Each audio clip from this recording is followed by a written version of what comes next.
오늘 10일은 문재인 정부가 출범한 지 1년이 되는 날입니다.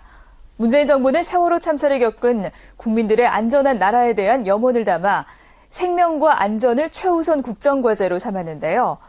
출범 1년이 지난 지금 과연 국민들의 생명과 안전의 권리는 어디쯤 와 있을까요? 신익준 기자가 보도합니다. 세월호 사건은 선진국 문턱에선 대한민국호에 큰 충격을 던졌습니다. 수십 년간 이어져온 성장과 경쟁 일변도의 정책이 가져온 참사였습니다. 동시에 그동안 소홀히 여겼던 생명과 안전을 되돌아보는 계기가 됐습니다.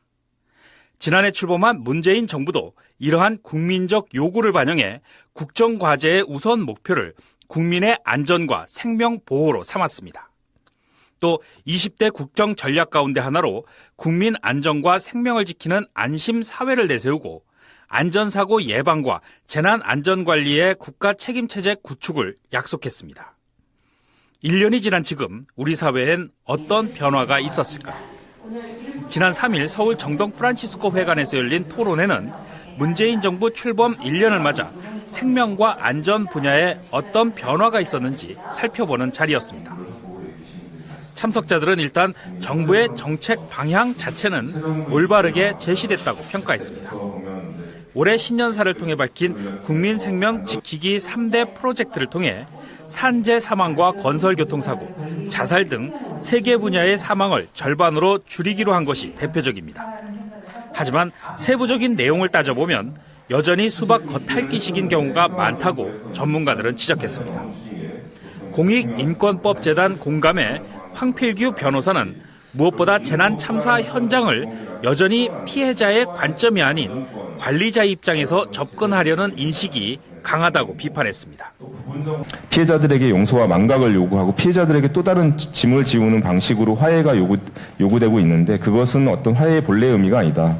화해는 어떻게 보면 진실이 충분히 규명되고 관련된 책임자들이 처벌되고 제대로 된 사과가 있고 배상과 재발 방지가 이루어지면서 뭔가 사회적인 어떤 발전적인 합의나 이런 부분들이 이루어지는 것이 화해이지 그것이 억지 사과를 받아들인다든지 이런 것들이 아니다라는 부분을 이야기할 수 있겠습니다.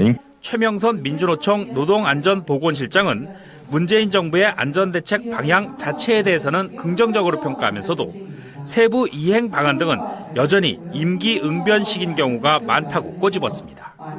거의 내용들이 심하게는 반토막, 그러니까 대상이 실제 적용되는 대상 이런 게 이제 심하게는 반토막, 어떤 거는 10% 20%도 안 돼서 제목은 들어왔는데 실질 적용 대상이나 보호의 내용이나 이런 거는 굉장히 협소하게 많이 들어왔습니다.